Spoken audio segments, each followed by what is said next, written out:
宴回楼名场面，程少商在宴回楼无意听到一人和太子对话，恰在被发现之际，凌不疑出现救下了他。在《星汉灿烂》的第22集中，我们看到皇帝皇后都出现在了一场户外活动中，其中还有都城重要官员和家属的陪同。在小说中确实有一场主题为献祭山中生灵的大型的春游野宴，但是这场春游是在程少商退婚之前发生的事情。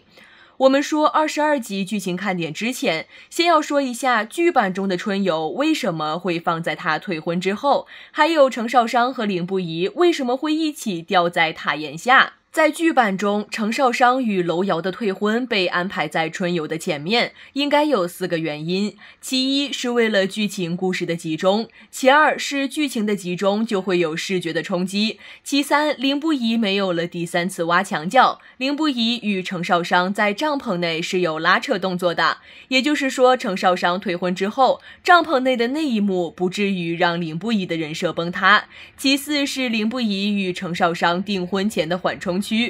在小说中，程少商的退婚事件是发生在春游之后，并且是上午退婚，凌不疑当天晚上就求皇帝赐婚，这样会不会显得他太猴急了些？剧版中退婚事件放在春游之前，我们可以理解为是凌不疑与程少商订婚之前多了一个互相交流的缓冲区。程少商经历退婚事件后，他也从野蛮女友的角色开始走向成熟。在这次的春游中，元慎与凌不疑都被他甩开了，说明他是想独处，想一个人散散心的，这才有了他一个人来到宴回塔欣赏风景，顺便在这个宁静的地方来了个温煦日光浴。可偏偏在他享受风景与日光浴的同时，却听到了有人在说话，其中的内容还是涉及当朝太子的阴谋。程少商是在害怕中发出了声响，在这关键的时候是凌不疑出现了，又因为他不想打草惊蛇，再加上塔里的空间范围很小，所以他抱着程少商藏在了塔的外墙下面。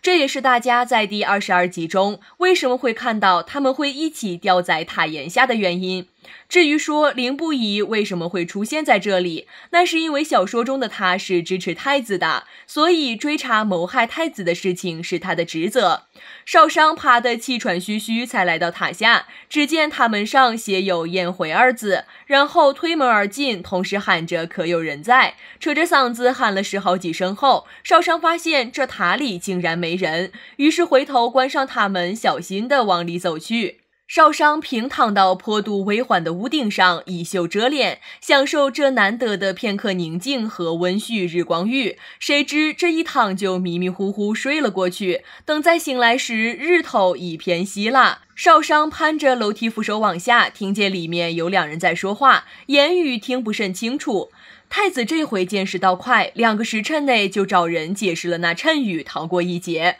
若是倒好了，如此性情怎堪太子之位，废除势在必行。少商背心一片冷汗，他害怕起来，他克制住疯狂叫嚣的逃跑欲望，轻手轻脚的缓缓往后退去，希望能回到第7层躲一躲。谁知刚靠近窗台，头顶伸下来一只有力白皙的手掌，少商几乎尖叫出声，用力双手捂嘴，硬是一点声响也没发出来。抬头看去，竟是一张熟悉俊美的面庞。凌不疑半个身子攀在梁上，看见少商在下面，似乎也吓了一跳，随即呼笑了起来。她本就生得极美，此时倏然一笑，漫山的春色都不如她的神色明媚。少商看花了眼，居然忘了害怕，也呆呆地回忆一笑。这时厢房里终于察觉到外面的动静，其中一人沉声道：“谁在那里？”说着便要推门。凌不疑一手紧紧揽着他的腰，一手勾住第5层塔檐下的栏杆